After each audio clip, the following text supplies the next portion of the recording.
वित्त मंत्री निर्मला सीतारमण द्वारा केंद्र सरकार का यूनियन बजट 3.0 प्रस्तुत किया गया है। इस प्रस्तुतिकरण को बड़ी स्क्रीन पर देखने के लिए उद्यमियों की भीड़ कोऑपरेटिव स्टेट सभागार दादानगर में उपस्थित थी, जहां उन्होंने चेयरमैन विजय कपूर के साथ बैठकर बजट को देखा।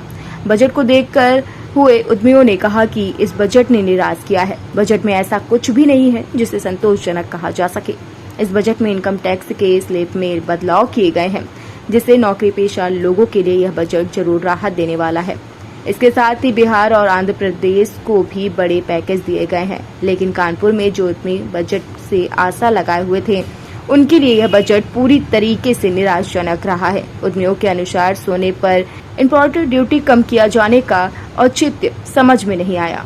टुडे इंडिया लाइव न्यूज से पंकज अवस्थी की खास रिपोर्ट। गाँव वाला बजट 3.0 आ चुका है, क्या कहना चाहेंगे और कितनी राहत मिलेगी? देखिए, लघु उद्यमियों की पोजीशन विगत 3 वर्षों से बहुत ख़राब स्थिति में लघु उद्यमी चल रहे हैं।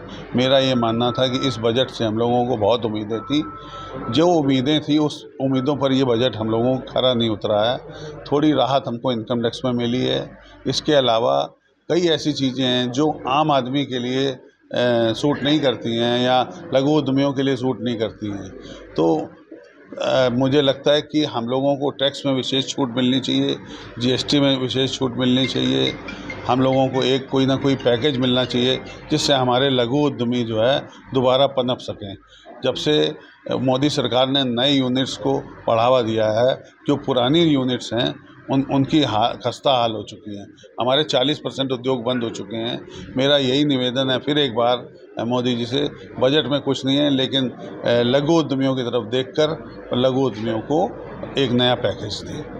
एक तरफ जहाँ कुछ किसानों को राहत दी गई है, टैक्स के स्लैब में कुछ राहत दी गई है, हाँ। और बिहार और उत्तराखंड जैसे प्रदेशों के लिए भी राहत दी गई है, लेकिन उत्तर प्रदेश के लिए कोई ऐसी राहत निकल कर मेरा यही निवेदन था। आंध्र प्रदेश, बिहार, उत्तराखंड में राहत दी गई है, लेकिन उत्तर प्रदेश में किसी तरीके की राहत नहीं दी गई है। लघु उद्यमियों को किसी तरीके की कोई राहत नहीं दी गई है। जो पुराने उद्योग हैं उनको किसी तरीके की कोई राहत नहीं दी गई है। पुराने उद्योगों को राहत अवश्य मिलनी चाहिए, नहीं तो पुराने उद्योग बंद हो जाएंगे। और पहले 40% बंद हो चुके हैं और बाकी जो उद्योग हैं 40% और बंदी की कगार में हैं। उनको एक पैकेज चाहिए। अगर पैकेज मिलेगा तो ये उद्योग भी पनप जाएंगे। एक तरफ उद्योगों की बात अगर की जाए तो मोबाइल और चार्जर्स को लेकर के 15% जो प्रतिशत एक्साइज ड्यूटी है वो कम की गई है। हाँ। वहीं रिचार्ज की अगर बात की जाए तो वो दिन प्रतिदिन महंगे होते जा रहे हैं। उद्यमियों से लेकर आम जनमानस तक ये किस प्रकार से प्रभाव डालेंगे उस पर? ये बहुत प्रभाव डाल रहे हैं।